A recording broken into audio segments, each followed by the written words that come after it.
wimike Yesu Kristo mu buzima bwawe akubera umwami. Yazanywe no kugira ngo uronke ubugingo kandi uburonke busagutse. Ba mu ijambo rizana ubuzima, ubuzima bwawe bubeho buhinduka. Umusaraba ni etape incontournable. Umusaraba ni kibanza tugomba gushikako. Aho uri kuca hose nuti umwami ari kumwe nawe.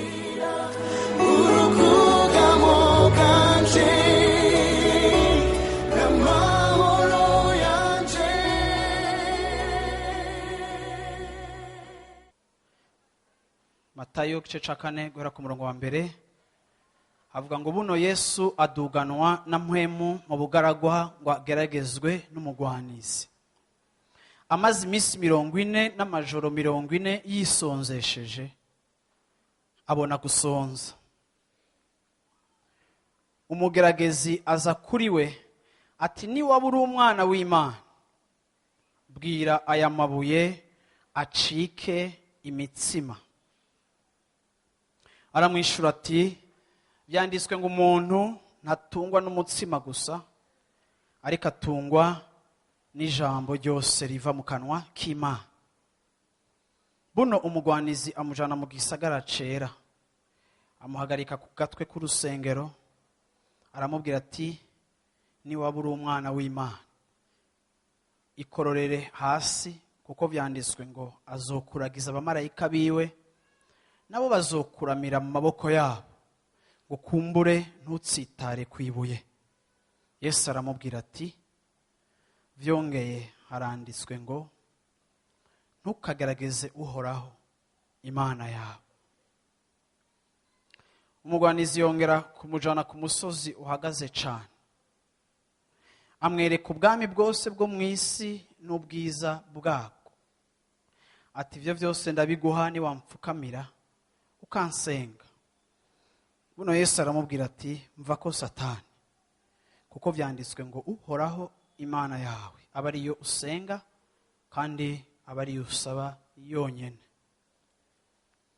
Maze umugwanizi aramureka, kandi abamarayika baraza baramukorera. Yesu ashimwe cane. Bwira umwicaye nti, umugwanizi aramureka. Haleluya. Bwira umwicaye nti, ndakwipfurije umugwanizi akureke. Iyo tuvuze ngo umugwanizi aramureka, ntibisobanura ko atigeze asubira kumugerageza mu buzima. Ariko ndashaka kuvuga ngo mu buzima bwacu hariho ibigeragezo Satani agera igihe ntasubire kubituzanira, kubera urugezo twageze koko kubinesha. Yesu ashimwe cane. Akagerageza ubundi buryo, akagerageza izindi nzira, ariko muri bimwe akakureka, kuko amaze kubona yuko muri wowe hariho icifuzo co kunesha ivyo bitandukanye yakoresheje mu kukugerageza. Yesu ashimwe cane. Yesu ashimwe cane. Ndavuze ngo ugera ahantu ivyakugerageje mu minsi yahera, ugera ahantu unesha, umugwanizi akureke kuri izo dosiye mu izina rya Yesu Kristo. Iki kizoba ikimenyetso ku buzima bwawe yuko umwansi agenda atakaza intambara zimwe zimwe canke bataye, uravyumva, zimwe zimwe kubijanye n'urugendo rwawe runini canke n'intambara zawe zigize ubuzima bwawe. Yesu yari afise icifuzo kidasanzwe, yari afise ubugombe bwo kunesha, yari afise ubugombe bwo kugendera mu nzira z'Imana. Ngenda kubwire yuko aho ugeza gushaka gutambukana n'Imana, niho hagiye kudetermina aho uzogeza kunesha. Nasanze hariho abantu batanesha bikwiye kuko badashaka bikwiye. Ukunesha kwacu mu buzima bw'agakiza no mu kujana n'Imana kungana n'ingene tugomba kujana n'Imana. Nimba ubushake bwawe bwo kujana nayo ari buke, ukunesha kwawe kuzoba guke. Ariko nimba ubushake bwawe bwo gushishikara no gukomereza mu mugambi w'Imana, ndakubwiye ngo n'ukunesha kwawe kugiye kuba kuniniya kandi kwinshi ku buzima bwawe, kuko urugezo rw'inyota rudetermina urugezo rwo guhazwa. Haleluya. haleluya. Mu buzima bwacu bw'agakiza hari ahantu duca, hari ibintu duhura navyo, hari intambara duhura nazo mu rugendo rwacu rw'agakiza bitandukanye. Aha turaboneye muri iki gicapo ca Yesu, kandi niwe nshaka guhagarara ko cane uyu munsi. Uravyumva? Hariho ibintu bitangaje ingene mu bintu bimwe umenga turorohewe kunesha, ariko mu bindi ukamenga biratugoye kunesha. Ni iki kidutuma ibintu bimwe bitworohera kunesha, ibindi bigasa n'ibigoye kutunesha? Ni iki gituma ibintu bimwe twihuta kubibonamwo intsinzi, ariko ibindi ukamenga turatevye kubibonamwo intsinzi?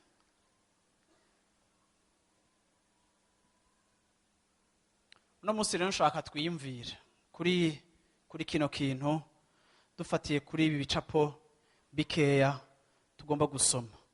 Ndashaka gusoma hanyene muri Matayo igice ca 26. Matayo igice ca 26, reka mbere ku murongo wa 40 ahanyene. Agaruka kubigishwa asanga basinziriye, abaza Petero ati, ubwo ntimurushe? Mubana maso nanje n'isaha imwe, donc ntimushoboye no kuba en mesure, ntimushoboye no kubana na jewe n'isaha imwe?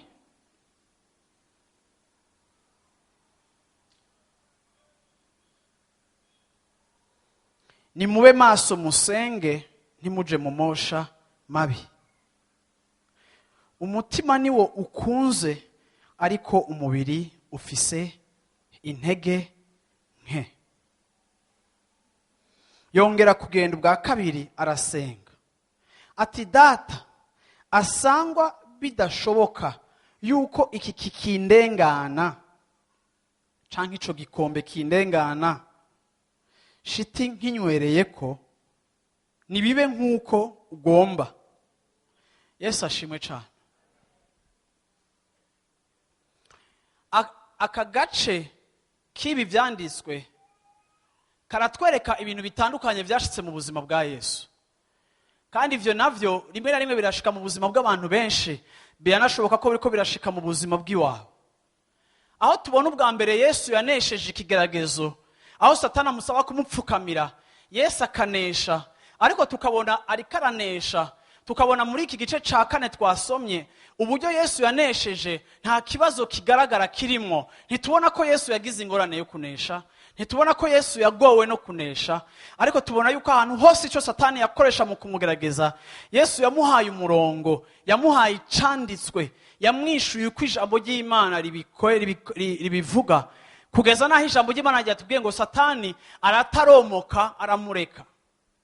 Ariko ngaha muri iki gicapo c'Getsemane haduhaye ikindi kintu, canke haduhaye ikindi ciyumviro, aho tubona wa wundi nyene Yesu ariko arahangana n'ikibazo atariko aracifatamwo, canke atariko aragicamwo nk'uko yifashe mu kibazo ca mbere c'Getsemane, bambe co muri Matayo mu bugaragwa, aho tubona kumenga yarorohewe kunesha. Ariko aha kabiri dusomye tukabona Yesu agenda gusenga kabiri, arondera inkomezi. Abandi banditse atari Matayo bo baravuze yuko no mu gusenga kwiwe yatevye arabira n'uguya rw'amaraso. Turabona yuko cari igihe kidasanzwe c'ubwoba ku buzima bwiwe. Ukibaza uti none kubera iki Yesu aha hantu yari kararengegwa n'icari karacamwo, igihe ahandi hose mu buzima bwiwe bwose uburyo yagiye akoreshwa ibitangaza, yaravuga ngo nasutswe kwa amavuta, yaratangaza akazura abapfuye. Tubona Yesu mu rugendo rwiwe ari Yesu akomeye, ashoboye. Igihe kimwe bagashaka kumufata akabaca mu ryahumye bakabura aho yaciye, tumubona akomeye, tumubona ashoboye. Ariko muri iki gicapo tumubona yananiwe, ameze nk'uri karaterereza amasengesho abagenzi biwe, ababaza ngo mbega vyabananiye basi no kumfasha no kunshigikira basi n'isaha imwe. Agasubira gusenga atabajanyeyo, akagenda gusenga ari wenyene. Ariko kandi hari ahantu tubona ikintu gikomeye hano hantu. Reka nababwire, iki gicapo co muri Bibiliya kiratwereka ikintu kimwe amadini cyangwa inyigisho z'ibinyoma zigaragaza kugwanya Yesu mu bijanye n'ivyari bimugize.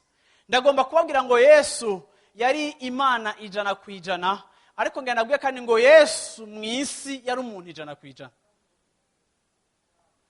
Hari inyigisho zigomba kutubwira yuko Yesu mw'isi yari Imana. Ati none ni gutatari kuborora kunesha icaha kandi ari Imana. Aho ngenda kubwire yuko Bibiliya iratwereka ko Yesu ari umuntu 100% naho yavutse mu buryo budasanzwe. Biri important n'akantu atari gato, biri important ko dutahura ko Yesu ari Imana 100% kandi akaba umuntu 100%. Kuko atakaje akantu k'ubuntu, uravyumva, abatakaje position yiwe kuducungura. Kuko icaha cakozwe n'umuntu kandi kigomba gukugwaho n'umuntu. Nico gituma Yesu yarinda kuba umuntu kandi akavukira muri linye y'abavyeyi bakoze icaha aribo ba Adamu, kugira ngo ashobore kuba wa wundi ashobora gukuraho icaha c'abari mw'isi. Rero Yesu yari umuntu 100%, kuko iyo ataza kuba ari umuntu 100%, imbere y'urupfu ntiyari kugira difficulté yo kugwafronta igihe yari kuba agiye gupfa nk'Imana. Yesu ashimwe cyane. Yesu ariko arasenga abwiye data, aramubwira ati basi iki gikombe kindenganisha. Ni ryambere muri Bibiliya novuga nti narabonye Yesu ari faible aha hantu i Getsemani. Yesu yanditse ibirongo akavuga ngo ico data mbona akora nico nanje nkora. Yesu yavuze ngo naje kugira ngo nkore ubugombe bwa data. Yesu yavuze ngo ivyo nkora ndabikorera mu muco w'ivyo mbona data akora. Yesu yavuze ko uravyumva agomba gukora ubugombe bwose bwa data uko bwamurungitse gukora. Yesu yasizwe amavuta kugira ngo akore ubugombe bw'Imana. Ni murabi Getsemani ageza ahantu atanguye guhindura position yica agomba gukora. Aravuga ngo iki gikombe kindengana.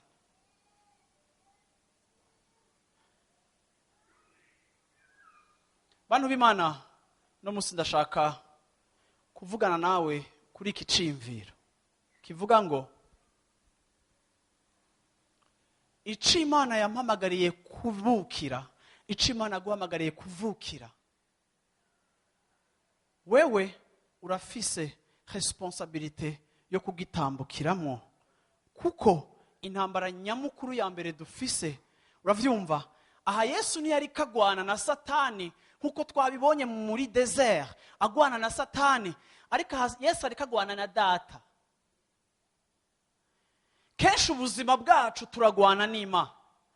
Kenshi ubuzima bwacu abantu b'Imana baragwana n'Imana. Ariko rimwe na rimwe ikidutera kugwana n'Imana ni ca kintu c'ubuntu cacu, notre partie ya humanité, ca kindi kitugira abantu, nico kenshi kidutera kugwana n'Imana. Yesu yaravutse arabaho, avukira mu muryango akura nk'umwana asanzwe. Ariko Bibiliya itubwira ikintu gikomeye ku buzima bwa Yesu. Bibiliya ivuga ngo Yesu yashishikaye gukura mu maso y'abantu kandi no mu maso y'Imana, agakura muri stature, mu gihagararo, agakura muri sagesse, gene yerekana ubwenge bw'Imana mu bintu byose yashishikaye gukura. Ariko kandi muri uko gukura kwiwe agashimwa n'abantu, agashimwa n'Imana. Tubona yuko mu kubaho kwiwe yabayeho ubuzima ahagerageza gusohoka muri environnement yiwe y'Ubuyuda no kwitwa umwana wa Yosefu, n'abamugaye bakamwita umugalilaya, n'abavuga ngo i Nazareti nta ciza kivayo. Ivyo bintu byose ntivyigeze vyafekta ubuzima bwiwe, ariko yagiye asohoka. Kuko Yesu naho yari umwana wa Maria na Yosefu, ariko Yesu yari afise mission, yari afise responsabilité, yari afise igikorwa, novuga ni mission iri messianique. Hari haravuzwe ngo Mesiya azovuka, uwo n'umucunguzi w'amahanga. Ariko Mesiya agomba kuvuka, uravyumva, Mesiya si Imana, Mesiya n'umuntu. Siko? So, ko Mesiya rero ari umuntu, Yesu yabayeho ubuzima bwiwe bwose, abantu bamupinga, abandi bavuga ngo akoreshwa n'abadayimoni, abandi bamutuka, abandi bamukengera, abandi bagira gute. Ariko muri ayo ma obstacle yose yabayeho ubuzima bwo kugenda asohoka muri nature yiwe yiyakomoka, agenda yiyatasha kuri destine yiwe, agatahura yuko ni Mesiya azocungura amahanga. Ntiyigeze yemera gucerezwa n'ibintu bishobora gucereza umuntu uwo ari we wese, bihora biducereza. Ariko yashize amaso yiwe kuri mission y'ubumesiya. Vuga uti Mesiya. Yesu ntiyari Mesiya gusa kubera ingene yavutse, ariko ubumesiya bwiwe buri karakterize n'ingene yabayeho. Hari ico wavukiye kuba, ariko ntuzocitirirwa until ugitambukiyemo. Bwana asifiwe sana. Rero hama hariho intambara mu buzima bw'umuntu wese yicaye muri kino kibanza uri kuranyumviriza. Hama hariho intambara hagati y'imibereho yawe ya misi yose na destine, aho Imana iriko iratwara ubuzima bwawe kandi aho Imana igomba kugukoreshereza. Ndagomba kugusengera ngo Imana igufashe ukurikira ijwi ry'ivy'Imana yaguhamagariye. Ndagusengera muri kino gitondo ngo ucike ico Imana yaguhamagariye kuba. Ndagusengera muri kino gitondo ngo wineshe, wemere udovene ico Imana yaguhamagariye kuba. Yesu ashimwe cyane. Bwana asifiwe sana. Yesu yarigeze kubwira abantu bipfuza ikibanza gisa nk'iciwe. Arababaza ngo mbega igikombe jewe nywako, aba bana bawe ga mama bokinywako? Ariko Yesu ageze imbere ya ca gikombe nyene, kiramunanira kunywako, aratinya kukinywako. Aravuga ngo Data, ntibibe nk'uko jewe ngize gute, ntibibe nk'uko jewe ngomba. Bisobanura ngo mu yandi majambo, Yesu asobanura ubugombe bwiwe nk'ubutandukanye n'ubwa Data. Mwoba mwarakabonye ako kantu? Mwoba mwarakabonye? Hari igihe biragushikira mu buzima ukumva yuko ivyo ushaka bitandukanye n'ivyo Data gushakako. Hari igihe urashika mu buzima ukumva ingene ugira wishura ujya muntu yuko bitandukanye n'ingene muhemu yera karaguhumekera kumuvugisha, aho kumva muhemu yera akubwira ngo mugirire neza, aho kumva icifuzo cawe kigomba kumwekaza. Wari bwaraba umukobwa ukumva uramwifuje, ariko ukumva yuko ubugombe bwa Data bukubwira ngo reka kumuraba ukonya kuko ico ndagushakamo kiratandukanye. Hama ukavuga ngo ntibibe nk'uko ngomba, ariko bibe nk'uko wowe ushaka. Wari bwabona umuntu akugirira ikintu kibi atakurusha inguvu, ukumva yuko ugira umwereka ingene uzimurusha, ariko ukumva Imana ikubwiye ngo mugirire ubuntu nkuko nanje nakugiriye ubuntu, mugirire imbabazi nkuko nakugiriye imbabazi. Ukumva iciyumviro c'Imana kigutwara kubabarira, igihe iciyumviro cawe kiriko kirakubwira ngo ekaze. Hari igihe mu buzima bw'umwana w'Imana aca mu gihe aho Imana igutumirira kunywa ku gikombe gitandukanye n'ico wari wipfuje kunywako. Aha rero niho kugwana bigora, kuko cette fois-ci ntituriko turagwana gusa na Satani yaduhumekeyemo iciyumviro, ariko turiko tugwana n'imibiri yacu. Ndavuze ngo mu izina rya Yesu Kristo, Imana ibampere muri uyu mwaka kongerwa kunesha imibiri yanyu. Imana ibampere muri uno mwaka kongerwa kunesha ivyifuzo bikurimo, ariko bitandukanye n'iciyumviro c'Imana. Bwana Yesu asifiwe sana. Haleluya. Yesu aravuga ngo Data, nimba bishoboka ukindenganishe, ariko mu nyuma yasenze. Vuga uti yasenze.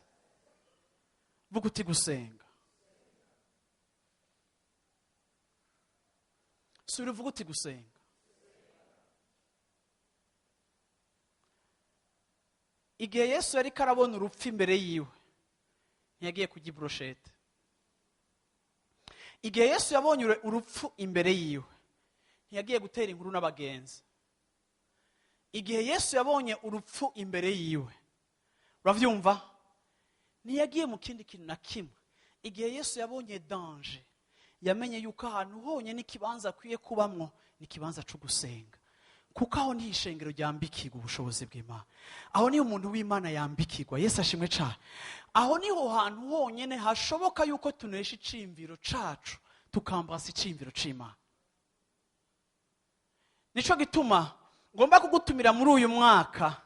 Turavuga ngo uyu mwaka Imana izotwongera intahe, ariko reka nongeremwo ngo reka uyu mwaka Imana ikongera amasengesho. Yesu ashimwe cyane. Yesu yarabwiye abigishwa, kuko yarazi ko bareko baca mu vyo ariko aracamo, aravuga ngo vyabananiye n'isaha imwe.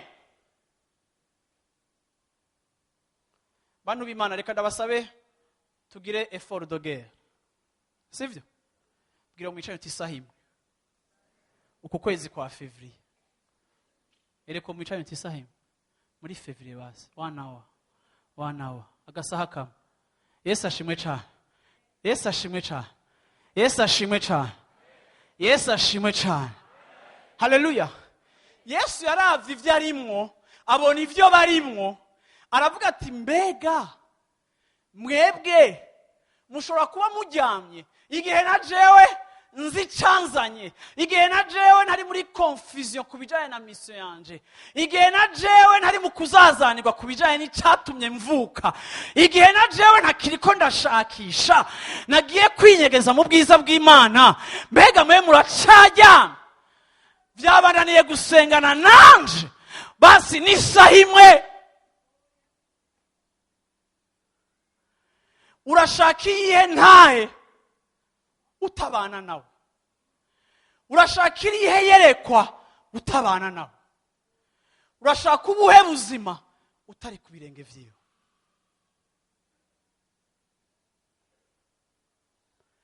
Arasubira inyuma, aza imbere yiwe, ariko kandi ubwoba bwiwe bwabaye manifeste muri presence y'Imana, kandi ubwoba bwiwe bwanesherejwe muri presence y'Imana.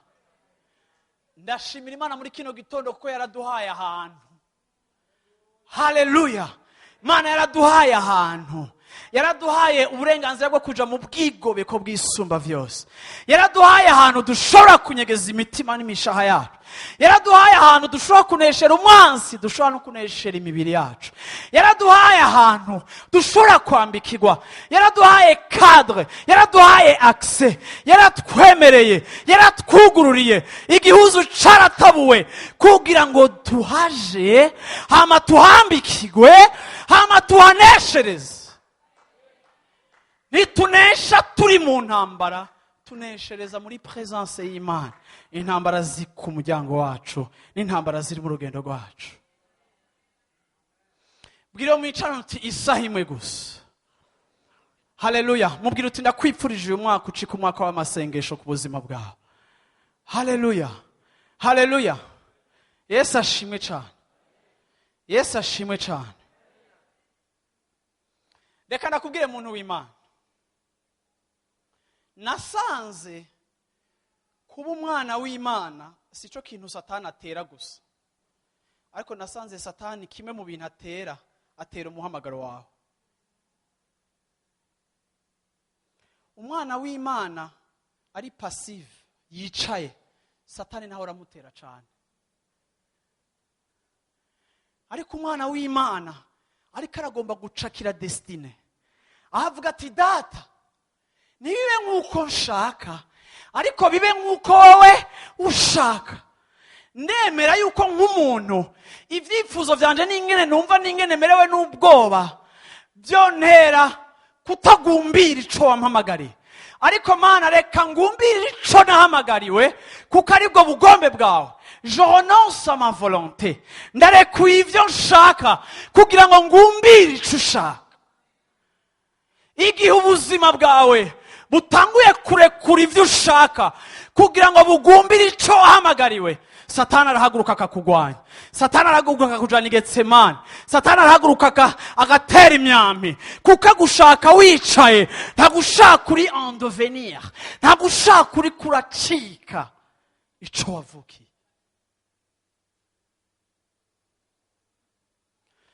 satani abana b'imana batekeye potentiel iri mu matiroire ntibamutera ubwoba.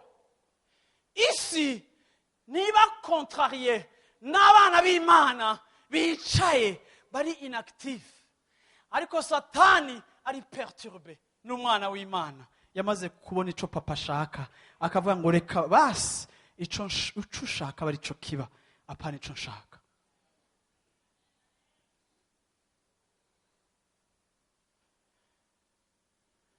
Haleluya, haleluya.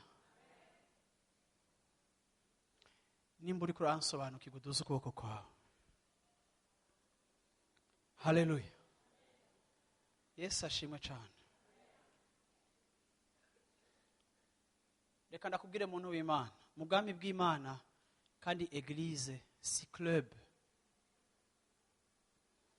Eglise ni ikoraniro ry'abahamagawe. Umuhamagaro wa mbere twese twaronse no w'agakiza. Umuhamagaro wa kabiri twese mu isi yose abakristo twaronse nuwo gusayangana, nuwo kugaragaza ubwiza bw'Imana.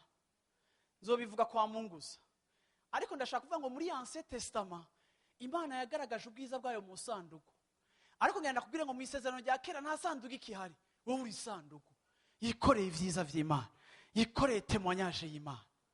Yesu ashimwe cyane. Rero ndavuze ngo mu izina rya Yesu Kristo ube, haleluya, ube ico ugomba kuba. Haleluya. Reka nakubwire, hari igihe mu buzima bwawe habaho kuzazanirwa, bikakunanira kuba ico Imana igushaka ko kubera position yawe. Ukavuga uti none jewe ico ndico, nshobora kuba ndi umugabo, uravyumva, canke nshobora kuba ndi umumama yubatse, canke nshobora kuba ndi umutegetsi, canke nshobora kuba ndi umuntu afise ama responsabilité.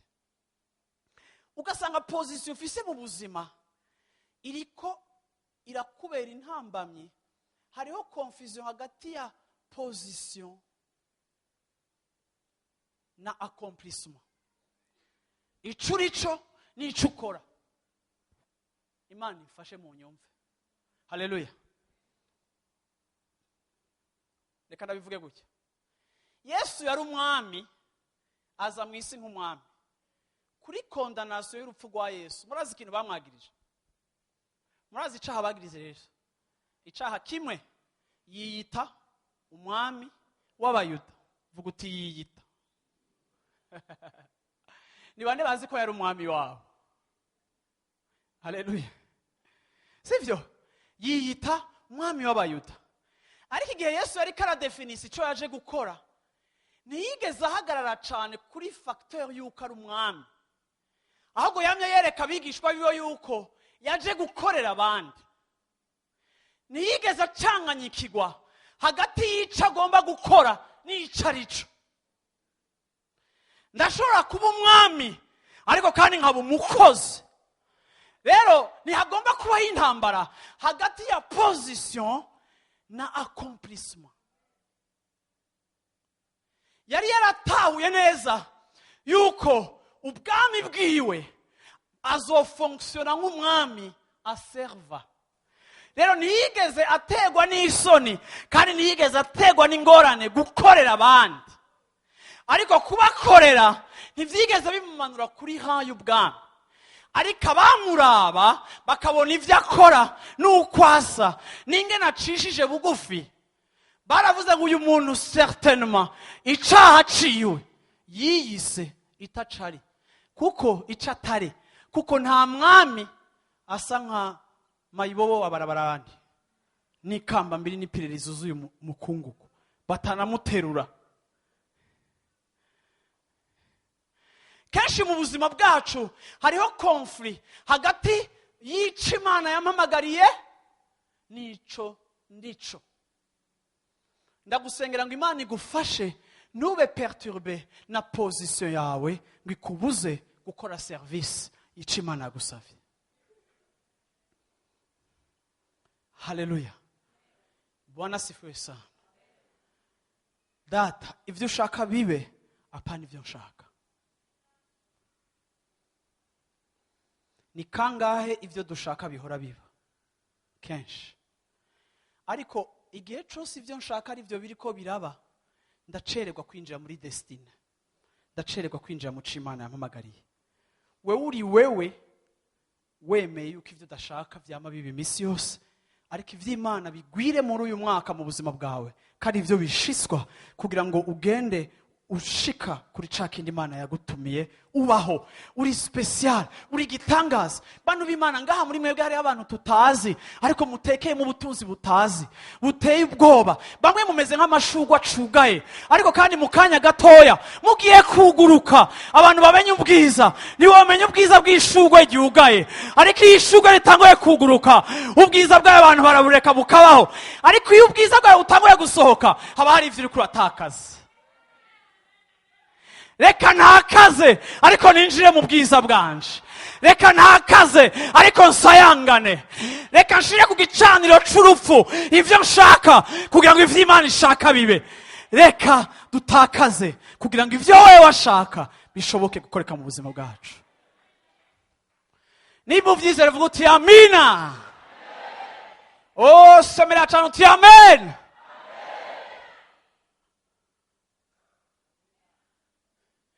Confort yacu ni danger. Kugubwa neza kwacu ni danger ku buzima bwacu. Ariko gutakaza kwacu ni profit ku buzima bwacu.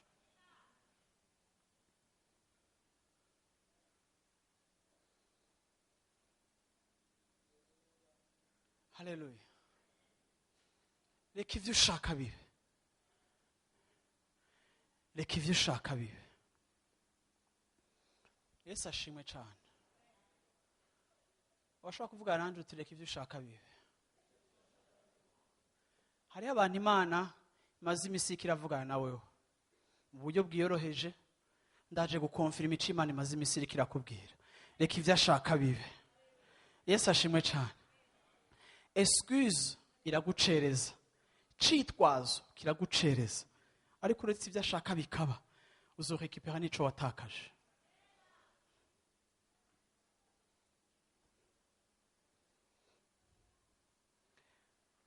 Haleluya.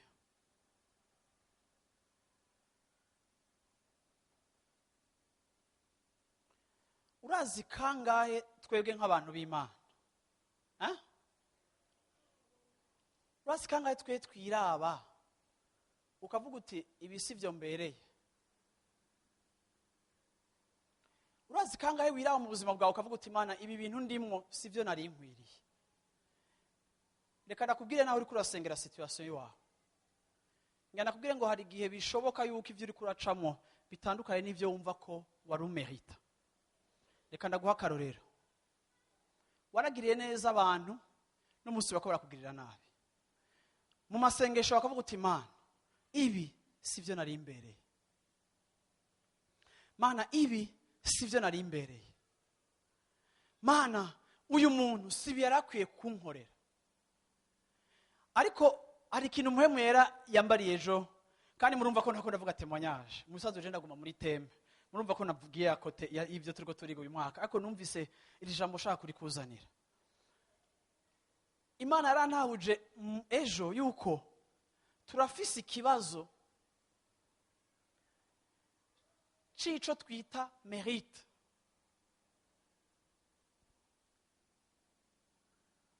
Ukabona yuko ivyo uri kuraronka bitandukanye n'ivyo wari wibaza ko ukwiriye kuronka. Wagiriye neza abantu baraguhemukiye.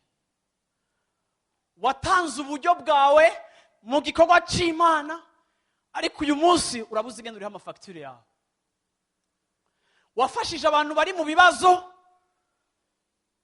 ariko kandi uravye inyuma yawe ibibazo byawe ntibiko birahinduka, ahubwo wewe ubera umugisha abandi wumviye muhemu yera, aho kamenga muri kan yawe ibyago birarushiza kuba vyinshi canke ingorane zikarushiza kuba vyinshi. None bigenda gute igihe twega abantu b'Imana ivyo twibaza ko tuberita atari ivyo turiko turacamo? Uyu munsi hari umuntu ari muri kino kibanza ariko aravuga ati Mana ibi bintu gute? Ndashaka gusomera ngaho muri Matayo 27 nyene kugira ngo unsobanukirwe neza ico ndiko ndavuga. Bwana sifiwe sana. Matthieu 27 verset 36. bicara hano baramurinda. Hejuru y'umutwe wiwe bahashira ikirego ciwe. Matthieu 27:36.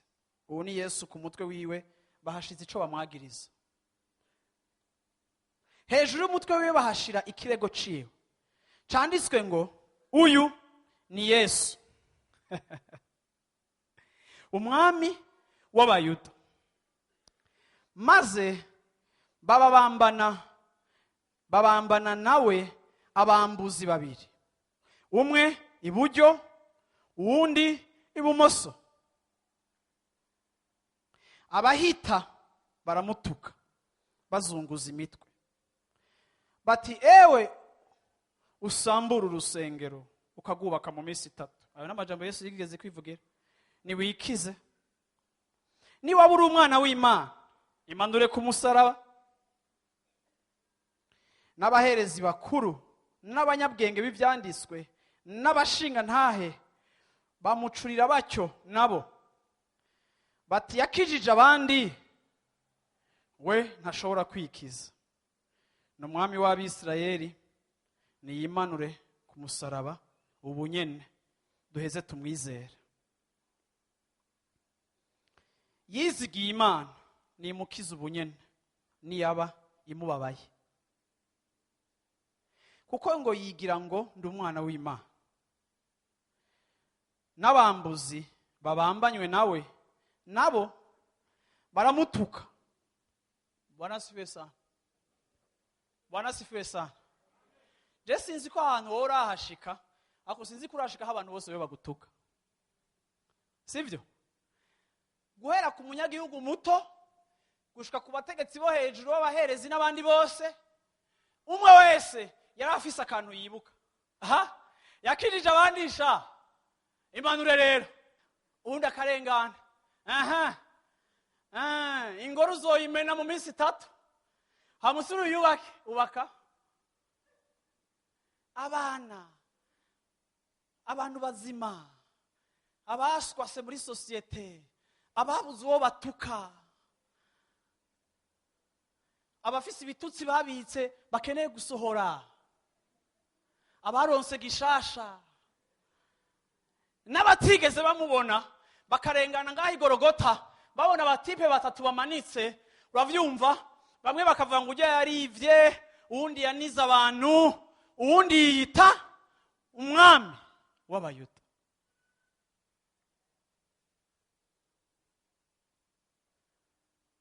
Igihugu cose kironka akaryo k'amasaha 9 umwe wese yo kumutuka. Ndibaza ko n'abamututse yamaze gupfa kamwe kose. Uravyumva, umwe wese yitukira avuga ati, rero imanure, rero gira gute. Reka ndabwire abantu b'Imana, nasanze aka facteur, iki kintu cyo kwibaza ngo hari ibintu bereye, nasanze ari kinyoma kenshi abavuga butuma dukoresha mu kuvugisha abantu. Igihe cyose abantu bibaza ko hari ivyo bamerita bitandukanye no kwambugwa, kenshi tuba turiko turababesha. Kandi Imana itubabarire, bimwe tuvuga bibari ivyo, ariko birasaba kuba prudent kuri iyi aspect, kuko no musi hari abakristo benshi bari muri confusion, kuko bariko bararaba kuri situation yabo bakabonera atandukanye n'ivyo bibaza ko bakwiriye. Uriko uraca mu gihe cyo gutukwa canke uri mu gihe kigoye, igihe wabwiwe yuko ni watangisha ikanwa ryawe Imana izoguhezagira, ahubwo wararitanze, ahubwo umenga wahomvye. Ngira ndakubwira ngo nivyo navyone ubutumwa bwiza buravyemera, kuko igihe ndiko ndambugwa, uravyumva, mba ndiko ndabona ikintu kinyuranywe nico nibaza igihe naza kubiba.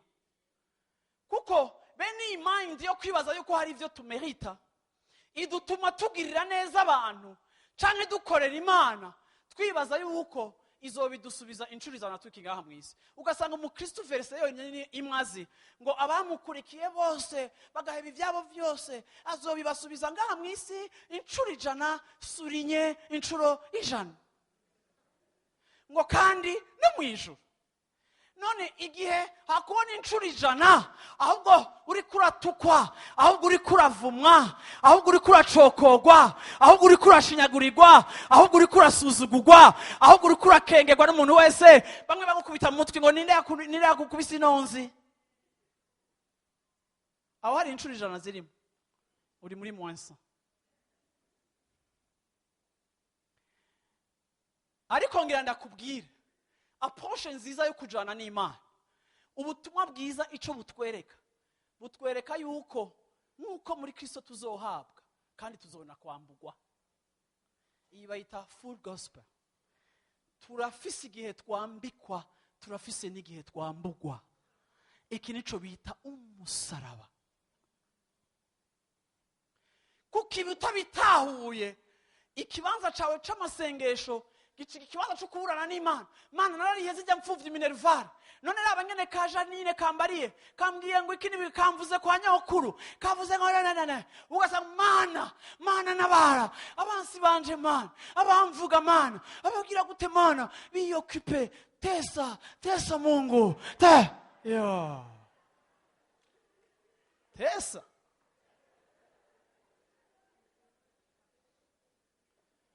Reka ndakubwire igihe wabikora nta na kimwe wamerita, nta nico wari ukwiye kwitega en retour. Wabikoze ko wumviye mpwemu yera. Ni wazi guhemba ahemba neza, niyaguhemba ntuzogaya. Ariko abantu nibatahemba kimya wemere wambugwe. Haleluya, haleluya, haleluya. Uyu munsi turafise ikibazo c'amaso abiri ari mu rushengero. Aya maso abiri ngenda nakubwire, aya maso abiri ari ku musaraba ari kumwe na Yesu. Ijisho rimwe ryari ibubamfu, irindi rikaba iburyo. Aya n'amabandi abiri bahambanywe na Yesu, ariko bafise amaso abiri. Ubwo basanzwe bafise abiri umwe wese, sivyo? Ntimunkomplike. Umwe wese, sivyo? Ako mfise sorte zibiri zo kubona ibintu. Ndakwipurije ngo ubone ibintu kundi mu izina rya Yesu Kristo. Haleluya. Ndavuze ngo Imana ikore ku maso yacu, kuko nico gisata c'ubuzima bwacu kidugifosa amapiste. Ari kumwe n'abatipe babiri bamaranye amasaha nawe, bariko urazi yuko ababasuma Bibiliya ntitubwira ko ari umuntu yabatutse. Mwarabonye Bibiliya tubwira ko ari umuntu yabatutse. Abo bivye ibirato, abo bakubitiye abana, abo bagiriye nabi, nta numwe Bibiliya ntitubwira.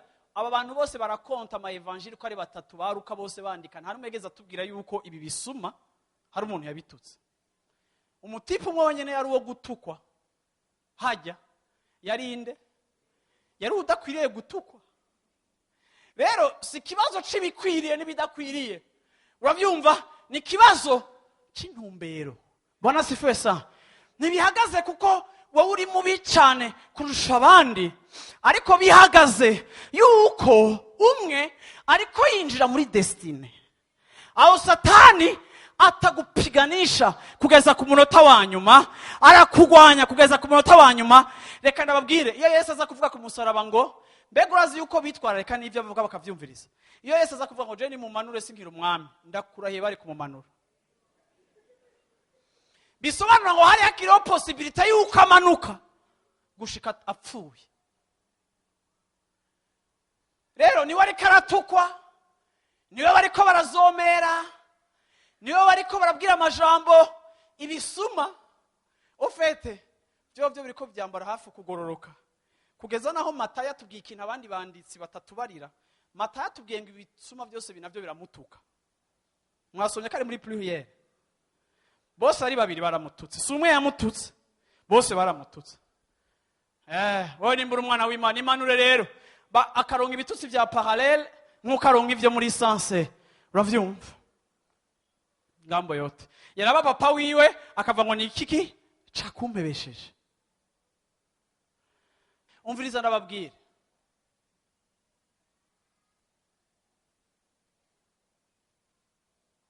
reka mvuge indi konfli.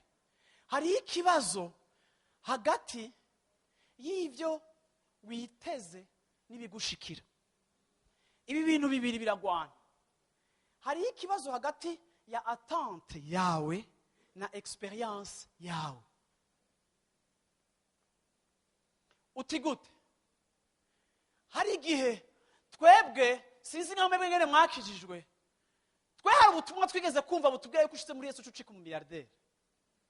Nimuze kwa Yesu, uravyumva wari ugendera ku gakinga, ejo uzoba ugendera mu giprado. Umuntu akavuga ati mbega ahantu ho kuja, cane cane uri muri Afrika Kenya. Ariko kenshi igituma abakristo bavangirwa mu gakiza ni igihe ivyo biteze bitandukanye n'ivyo bariko baracamo. Ngenda kubwira ikintu ukwiye kwiyumvira muntu w'Imana. Ntukagereranye ukugendana n'Imana kwawe n'ivyo uri kuracamo. Ntukagereranye ibihe vyawe bibi ngo aba ari ivyo bikubwira ko hariho absence y'Imana. Kuba uriko urasugerezwa, kuba uri kuratabwa, kuba uri kurakubitika, kuba uri kuracishwa mu muriro, ntibivuga ko Imana yaguhevye. Ariko iyo Imana ihinduye amaso yacu, dutahura yuko Imana ishobora kuba iri kumwe nanje, ariko nkaba mfise ibimenyetso byose byo gutabwa. Kandi muri uko gutabwa ukeexperimenta presence y'Imana kurusha uko wayumvise ukikujwe neza.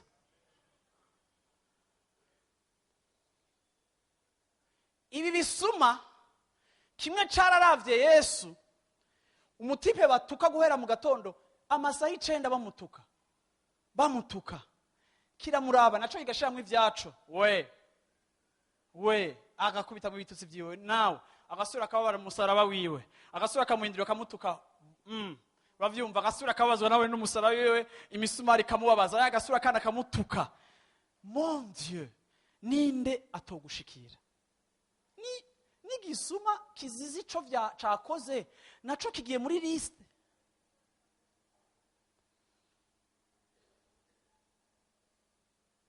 Reka ndakubwira ku musaraba kigisuma caramuravye Yesu, kiravuga ati uyu muntu abantu bose batuka. Antuka je sinzi ivyo nakoze, ariko uyu mutipe batutsuko atanu urantuka. Uyu muntu ateza kuba ari umunyakibi kwere. Mbega bamwagiriza iki kigasoma ku musaraba? Umwami w'Abayuda. Nani ico caha giteza kuba ari icaha kiri grave ko n'ijambere honyene ni icaha caparesheje ubwa mbere no muri juridiction. Sinzi ko no mu mategeko no mu nyamashinga amateka y'Abaroma ntibari baranditse n'ingene bene uwo muntu ahanwa.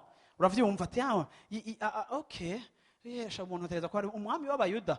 Uravyumva nawe aja ko aratuka. Ariko reka ndakubwira ikintu kimega abantu b'Imana.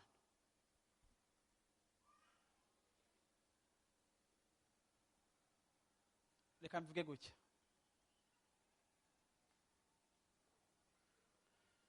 Ni waraba kuvyo uri kuracamo, Satani ashobora guhenda amaso yawe.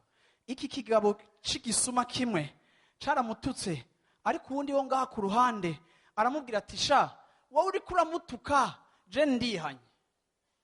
Kwanza uyu azize ivyo twe tuzize ico twakoze, ariko uyu wewe bamuhoye ubusa. Aravuga ati mwami, haleluya, mwami. Ni gute ushobora kwita umuntu mwami en fonction? Umwami akitwa umwami batakubise kudeta, yambaye agasiripe kumusaraba, bamuzibaguye nkuko bakuzibaguye. Ariko wowe au-delà y'ivyo biboneka, hirya ya situation na circonstance y'uyu mugabo mbi ariko aracamwo, wowe ugashobora kugira révélation y'uko uyu muntu malgré situation apparente mbi yiwe, ariko kandi uyu n'umwami. Uyundi nawe akavuga ati iyi ni bono iruta izindi zose zigeze kubaho, akamutuka kuko abona ati ibyo ntibishoboka, uyu muntu yatutswe nanje reka nshire ko mpfe nutsi wanyuma.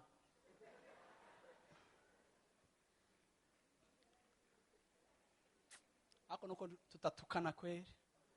Uravyumva? Haleluya. Ndashaka kuvuga iki abantu b'Imana. Hari igihe kenshi abakristo turaba kuri situation turimwo, ingene tumerewe bikadutera kwibaza ko imana yaduhevye. Hari igihe tudefinisa ukubaho kw'imana mu buzima bwacu. Imana iri kumwe nanje igihe byose byagenze neza, igiceri cyuzuye muri konte, abantu bamvuga neza, atawumvuga nabi, igihe abo nagiriye neza bose bambwira merci, ico gihe nkavuga ngo oh Mana uri kumwe nanje. Ariko igihe ivyo vyahinduka bikaja muri sens opposé, ukavuga uti certainement imana ntituri kumwe. Ariko reka ndakubwire ga muntu w'Imana, igihe situation yawe, haleluya, igihe ibiboneka vyawe bitandukanye n'ivyo wari witeze, nico gihe imana ibiri kumwe nawe. Yesu ashimwe cyane. Yesu yarabwiwe n'umugore yitwa Mariya, amubwira ikintu gikomeye. Arambwira ati mwigisha, iyo uza kare Lazaro ntaba yapfuye. Ariko kana kubwire yuko uyu mugore yaraje kuvuga ikinyoma, kuko ubugombe bw'Imana bwari ko Lazaro apfa. Uravyumva?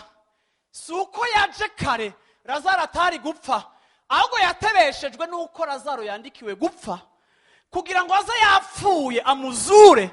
Hama Mariya abona urundi rugezo rwo kubona ubwiza bw'Imana no kubona yuko Jehova Jire ari wa wundi apuvaya, yuko kandi dufise Imana ishobora gukora no ku munota wa nyuma ibintu byose byapfuye, ikazi ikabikosorera mu rupfu rwavyo, ikabigarukana ku buzima.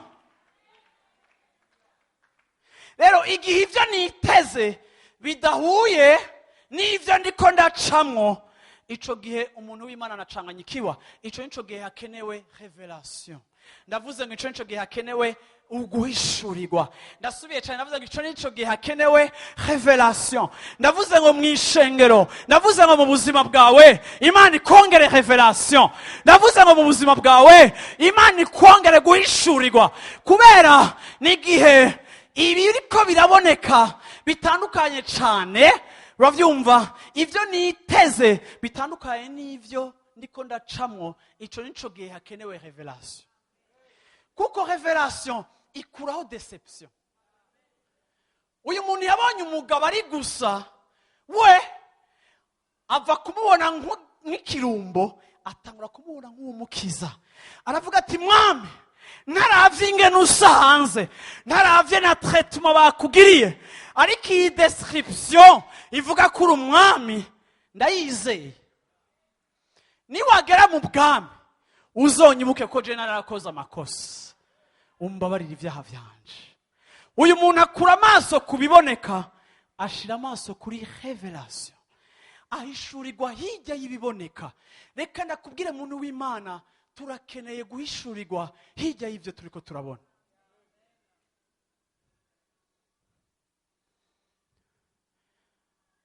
Uriko uraca mu muriro, ariko ndavuze ngo niwemerere igihe cawe yuko kikubwira yuko Imana yaguhevye canke kwihari canke kwitahari. Ako ndavuze ngo mu izina rya Yesu Kristo, no muri ivyo nyane uriko urahura navyo, no muri ivyo uriko uracamwo, reka Imana iguhishurire. Haleluya. Akaranga kari hirya, kuko uri kubabazwa kuko wahisemo gutambukira mu Imana yaguhamagariye, kandi ntazogukoza isoni kuko ugiye kwambrasa ta destine. Iyo tugiye kugumbira ivy'Imana yaduhamagariye, situation zose zo hanze zirashobora guhinduka, ariko ikiri important nuko nshika hajya, naho no hashika ndi gusa, ariko wa undi yamamagaye azombera umwambaro. Igisuma kimwe capfuye gihariwe ivyaha, ikindi gisuma gipfira mu vyaha, Yesu apfa kubw'ivyaha. Haleluya. Haleluya. Uyu yahuye n'umugambi w'Imana, uyu yareka akora umugambi w'Imana, uyu yahushije umugambi w'Imana, kuko yirese emporté par ses envies corrompues, n'ivyimviro vyiwe bipfuye. Haleluya. Haleluya. Uhere ku isaha ya gatandatu verset 45, ubwira kabiri bukorana mu gihugu cyose gushitsa ku isaha y'icenda. Nko ku isaha y'icenda yesu asemerera n'ijwi rirenga ati eli eli lama sabakatani, risobanurwa ngo mana yanje ni iki kikumpebesheje. Bamwe mu bahagaze bavyumvise baravuga bati uyo ahamagaye Eliya. Umwe muri bo aca arirukanka yabira sipongo, ayuzuza inkarisha, ayirungikisha irenga, aragira gute, arayimusomesha, aramunywesha. Ariko abandi bati banza ugume turabe ko Eliya yoza kumukiza. Yesu yongera gusemera n'ijwi rirenga, umutima uracika. Haleluya, haleluya. Bwana Yesu asifiwe sana. Mvuze ibintu byinshi ariko reka ndangirize kuri iki kintu. Umwanditsi w'iki gitabo Yesu atanguye guhamagara Eli Eli, nibaza ko muri evangile aka n'akantu gakomeye ka mbere kahari, aho Yesu ahamagara se akamuhamagara mu kirimi ciwe. Ariko kandi arangiza ahamagara ati data data, ni igiki kikumbebesheje. Urazi ikintu cankoze ko kuri inkuru, Yesu yarangije non seulement yikoreye ivyaha vyanje, ariko yarangije anasenze ahamagara data nkuko nanje mpanda muhamagara. Iyo turiko turaca mu bintu bigoye tukavuga ati data kuki jewe, hari igihe usanga abakristo bafise ibibazo, mana kuki jewe, mana kuki jewe, kuki utarampa umugabo, mana kuki jewe, kuki mana utarampa uruvyaro, kuki jewe, mana kuki ivyanje bitagenda, kuki jewe. Hari igihe mu buzima tugira ibibazo tukaza imbere y'Imana tubaza ibibazo, ariko ndashimira Imana kuri uyu mwana w'Imana. Igihe cyo kubaza ibibazo ntiyabajije isi, igihe cyo kubaza ibibazo ntiyabajije Mariya, igihe cyo kubaza ibibazo ntiyabajije abigishwa, ariko yamenye la personne la mieux indiquée à qui il faut poser la question. Ndavuze ngo ntiyabajije abantu, ariko kuko yarazi yuko hari karaca, hari ijisho rimwihweza, yabajije nyene kubikora, wa wundi avyemera, wa wundi abipermeta. Aravuga ati data, ni igiki kikumpebesheje. Ni kangahe dusenga turi mu bihe ukavuga uti Mana ni kubera iki Mana, kubera iki jewe Mana, kubera iki izi ntambara zanje Mana, kubera iki bidahera Mana, kubera iki ntabirengana Mana, kubera iki utaneshereza Mana. Era ndagukunda, era Mana sije na merite iki kintu. Aba basuma bari bakwiye gupfa gutyo, ariko je sinari nkwiye gupfa urupfu agashinyaguro. Kubera iki Mana, kubera iki soro yanje isa ni y'abanyakibi. Igihe nazigamye amajambo yawe mu mutima, nkagendera mu nzira zawe, nkagenda ndakubaha, kubera iki Mana ibi ndiko ndacamwo bitandukaye n'ivyo na merita.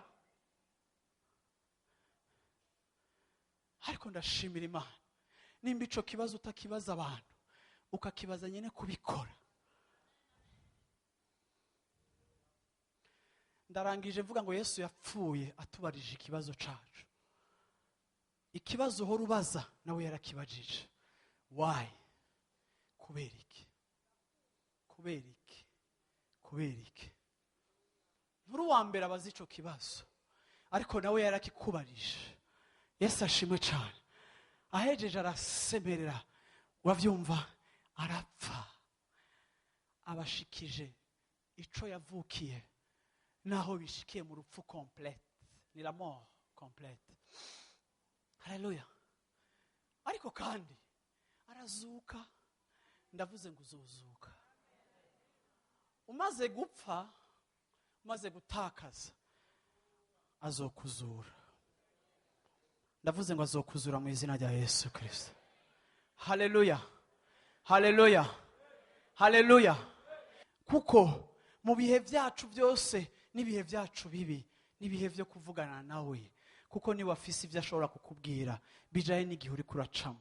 Urabwira abantu cyane, warabwiye abantu cyane, ubaza ibibazo abantu badafitiye inyishu, kuko uri umunebwe wo kuja kurondera ubufisi inyishu. Ariko ndavuze ngo kuri uwo musaraba wawe ni wibarize wa wundi mubwira uti why. Turamukeneye, turamukeneye, turamukeneye, umuryango wawe uramukeneye, ubuzima bwawe buramukeneye, ishengero riramukeneye. Aho tuza tukavuga ati data, data, data, Eli, Eli. Iki ni igihe cyawe cyo kumwegera. Waregereye abantu, waragiye mu makomantere n'abantu, mbega hari icyo bongereje ku kubaho kwawe, mbega hari n'iminota bazokongereza ku kubaho kwawe.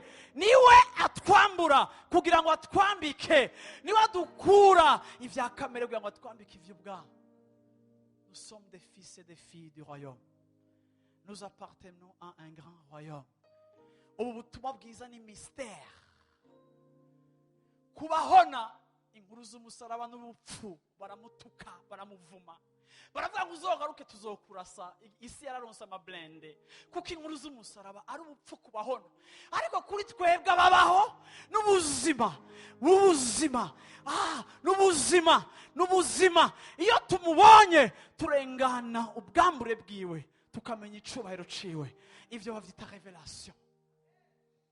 Haleluya, haleluya, haleluya. Ivyo uri kuracamo biratandukanye n'ivyo wari witeze. Ivyo uri kuracamo biratandukanye n'ivyo wari witeze. Ico gihe urakeneye guhishurirwa. Umaze imyaka wiyumvira abantu bakugiriye ikibi, umaze imyaka uri muri prison wiyumvira umuntu yakugiriye nabi. Iki ni igihe cyawe cyo gusohoka muri iyo minyororo, kuko yakugiriye nabi ariko aracakuboshe.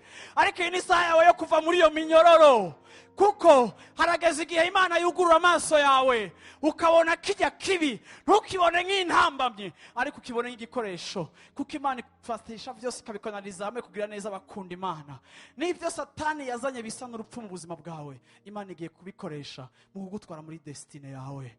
Haleluya. Ndashaka wicaye uduza amaboko yawe nk'ikimenyetso cyo gufata ku vy'Imana yaguhamagariye, kugira ngo ntihagire ikintu kikubuza kubifata. Ushishikare gukura, ushishikare kugumbira destine yawe. Haleluya. Niwemere kuguma hahandi kubera ukenye, cyangwa kubera udafise ibi canke bijya, cyangwa kubera ibi nibi. Amarezo yose akubuza kuja muri destine yawe, ndaciye iyo migozi mu izina rya Yesu Kristo.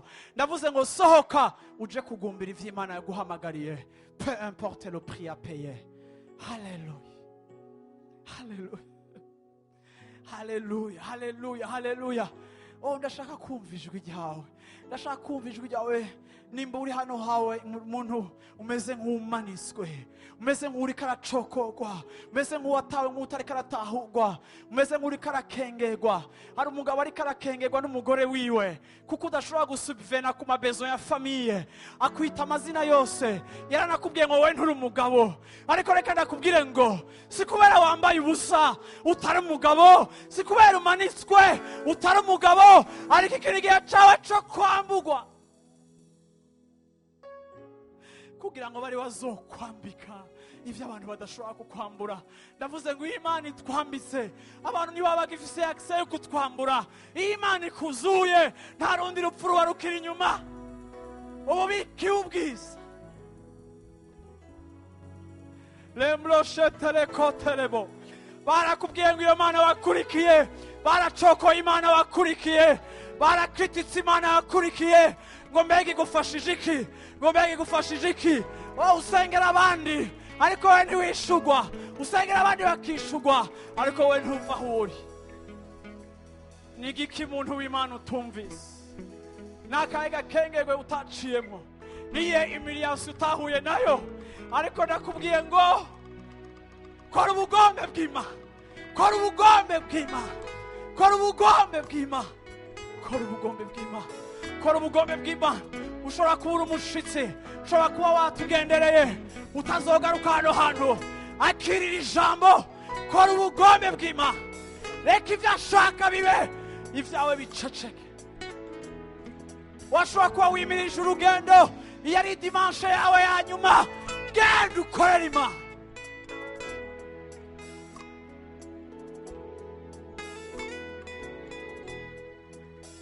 Lendele boshe teleko, kiele boshe ndele boko telebo, lendele koshe telebose.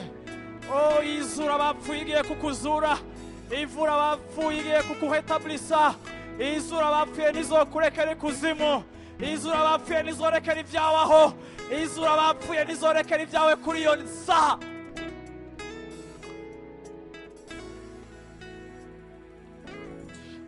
Uyu mwaka nakwipfurije ntihabura isaha imwe, ntihabura isaha imwe. Warabanye n'abantu, warabonye aho bagarukira, warabanye na televiziyo iraviza aho igarukira, ariko ndagusabye isaha imwe. Muri iyo saha agiye kukwambika, muri iyo saha agiye kugushoboza, muri iyo saha agiye kuguha kurya igikombe cawe avec sérénité. Haleluya. Pesa pamoja nawe Yesu, wanigiza iko dunia, natamani na niko kukaribisha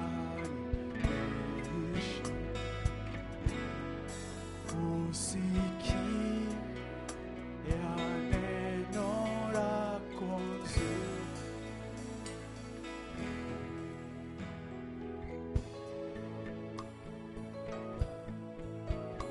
ndashaka muvyaguruke dusengere hamwe twese.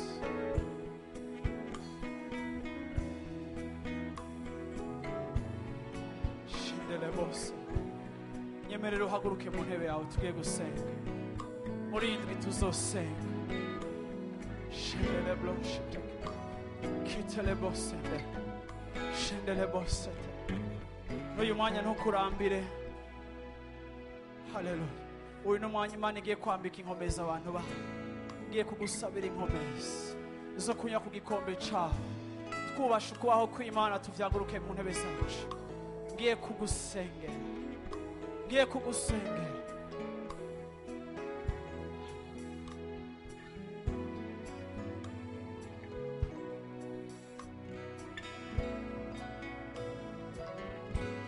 Asanga uri ngaho ukavuga uti ndashaka kwakira Yesu nk'umwami n'umukiza w'ubuzima bwanje. Uze ngaho imbere unyaruka, uratewe iteka ryo kwinjira mu bwami bw'Imana. Ushike ngaho imbere, ndahejeje kuguhamagara ushaka kwakira Yesu. Vuga uti uyu munsi n'umunsi wanje wo guha ubuzima bwanje Yesu nk'umwami n'umukiza. Ndagutumiye uze ngaho imbere. Nawe ntugomba guhusha igikorwa c'umusaraba, ntumere nka wa musuma yamutuka akaruhira kuja mu muriro. Ariko ndashaka uyu munsi akubwire rya jambo ati tuzoba turi muri paradizo hamwe. Nimba uhari ugomba kumwakira uze ngaho imbere aho wicaye hose. Imana iguhezagire niwashika ngaho, Imana igutera iteka niwashika hano hantu. Haleluya, haleluya, haleluya. Ninde muntu ari ngaha avuga ati ndashaka gusenga, duze ukuboko kwiwe. Nimba wumva ko iri tugomba gusenga, nimba wumva ko iri jambo ari iryawe, dusenga.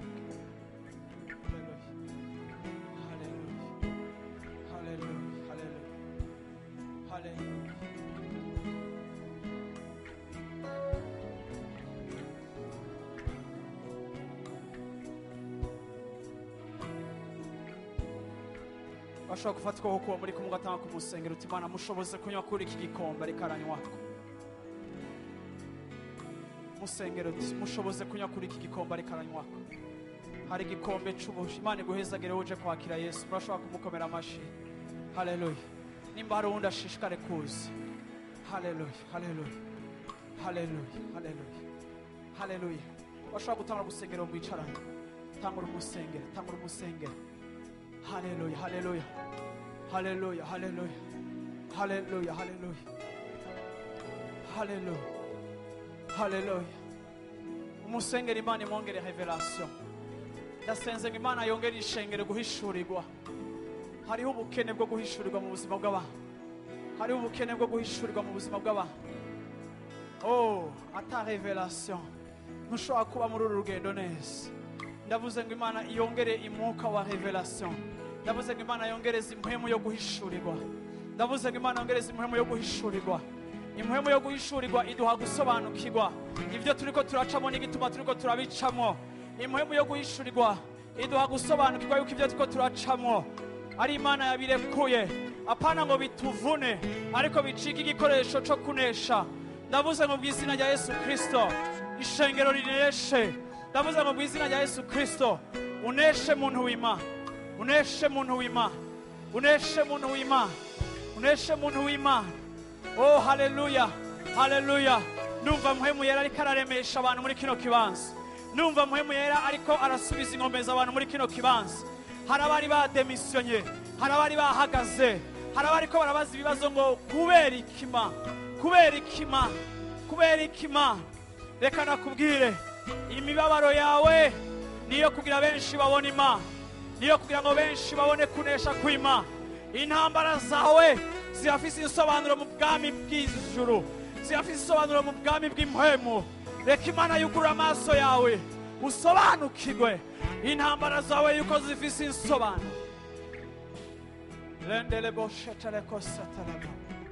Mwami Yesu turaguhaye icubahiro muri kino gitondo ng'ishengero. Ndazanye abahungu n'abakobwa muri kino kibanza. Ndazanye abagabo n'abagore muri uyu mwaka wa 2015. Ndazanye Life Center muri uyu mwaka. Ndazanye ikoraniro ry'abera ryose muri uyu mwaka.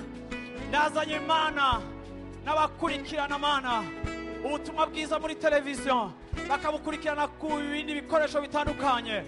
Nawe uri imbere y'inzu yawe, nawe uri imbere ya televiziyo yawe, nawe uri imbere ya internet yawe. Naguteruye muri kino kibanza. Amasengesho arashika hose, amasengesho ntagira imbibe. Ndavuze ngo Imana yanje, ndavuze ngo Imana yanje igushoboze kunywa kuri ico gikombe. Ntiwahebwe, ntiwatawe, ntiwibagiwe. Ibikorwa byawe si byipfa gusa mu maso h'Imana, ariko rema ushishikare ukagiye gukora ikirenge ico wari witeze kuko wamwisigiye. Mwami Yesu ndahezagiye umuntu ma ndamusengeye Mana nawe ndamwatuye kwinsinza harimo muri urwo rugo rwiwe, muri iyo mibereho yiwe, muri ico gihugu arimo, muri ico gisagara arimo. Ndasengeye Mana abantu bawe kugira ngo babone kugira neza kwawe. Ndavuze mu izina rya Yesu Kristo reka ibitangaza n'utwumiza bikurikiranira ijambo Mana. Igihe bamwe bariko barambugwa Mana, reka amaso yabo abona ivyiza biri imbere. Igihe cyo kwambikwa, igihe amasinzi n'amasinzi azobona ubwiza bw'Imana biciye mu buzima bwabo. Ndabisabye mu izina rya Yesu Kristo. Amen. Amen.